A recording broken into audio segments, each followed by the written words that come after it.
Champs-Élysées, suite de notre sondage électoral. Entre hier et aujourd'hui, sur 60 femmes interrogées, 2 seulement qui ne votent pas. À la caméra, Jean-Jacques Bouffat. Madame, est-ce que vous allez voter aux prochaines élections? Oh, certainement. Est-ce que vous votez toujours?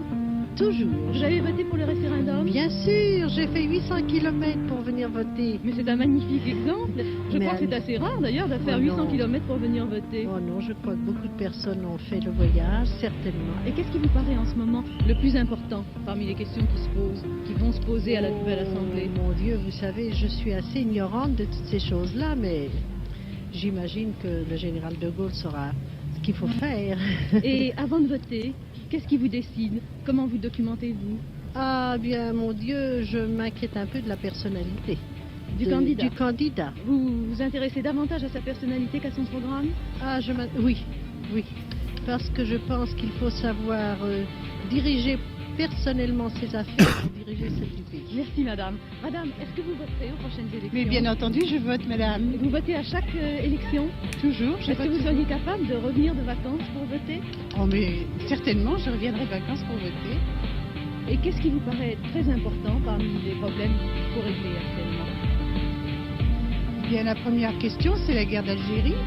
C'est la guerre d'Algérie. Vous êtes une des rares femmes à m'avoir fait cette réponse. Et je crois en effet que c'est le grand problème qu'il faut avant tout résoudre. Est-ce que vous assistez à des réunions électorales? Oui, j'assiste régulièrement à des réunions électorales aussi. Et est-ce que vous posez des questions aux candidats? J'apporte quelquefois la contradiction. Sur quel problème, surtout? Eh bien, sur le problème de l'enseignement. Vous êtes dans l'enseignement, peut-être? Ça, je ne peux pas vous le dire. Merci, madame. Mesdames, est-ce que vous votez? Est-ce que vous voterez aux prochaines élections? Oh, certainement, je jamais encore alors. C'est la première fois que vous votez? Et quels sont les problèmes importants à résoudre?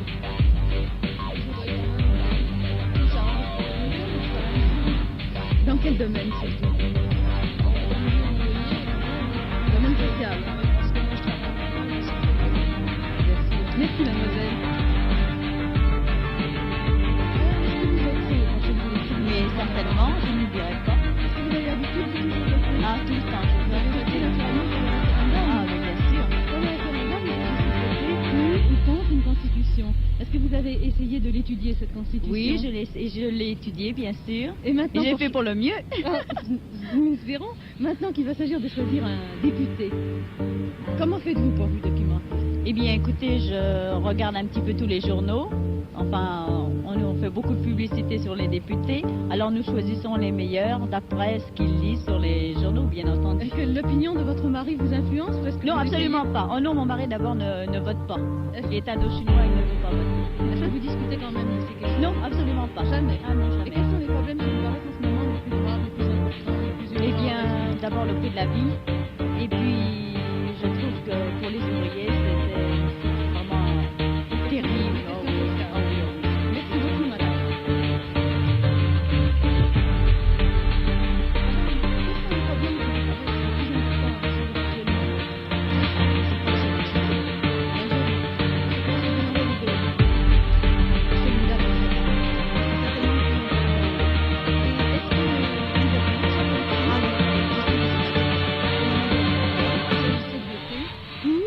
Une constitution. Citoyenne, citoyen. L'abstention n'est pas une fin en soi. Mais nous subissons trahison. Mensonges, conflits d'intérêts, promesses non tenues. La démocratie est bafouée par le pouvoir que nous laissons à nos élus. Rejoignez-nous le 11 mars 2017 à Poitiers.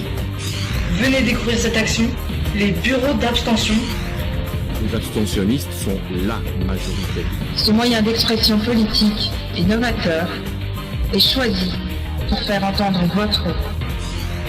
Et surtout pour ne plus être complices de ce système corrompu. Unissons nos forces en citoyens responsables et mettons en place les bureaux d'abstention pour les prochaines élections nationales. Voilà ce qu'un débutant peut faire.